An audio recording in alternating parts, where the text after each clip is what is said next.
Hey guys, today I'm teaching you how to compare Chase and Barclays for high yield savings in 2025.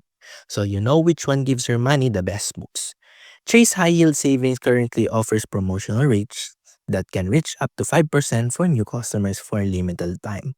But these rates drop quickly once that period ends. Afterward, you're often left with much lower yields tied to variable benchmarks. Chase shines if you value traditional bank with physical access, app convenience, and short-term bonus boost, but long-term returns are modest. Barclays, on the other hand, offers consistently competitive rates, typically around 3.7% to 4.2% on standard online savings, with tied accounts offering even higher yields if your balance is large.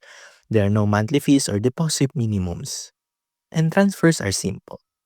Barclays lacks branches, but for savers focus on steady returns without having to chase bonuses. It's a very solid choice. So choose Chase if you want a quick rate boost from known bank and don't mind lower returns later.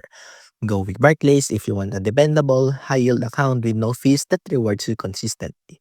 Thanks for watching, and don't forget to like and subscribe for more 2025 banking breakdowns.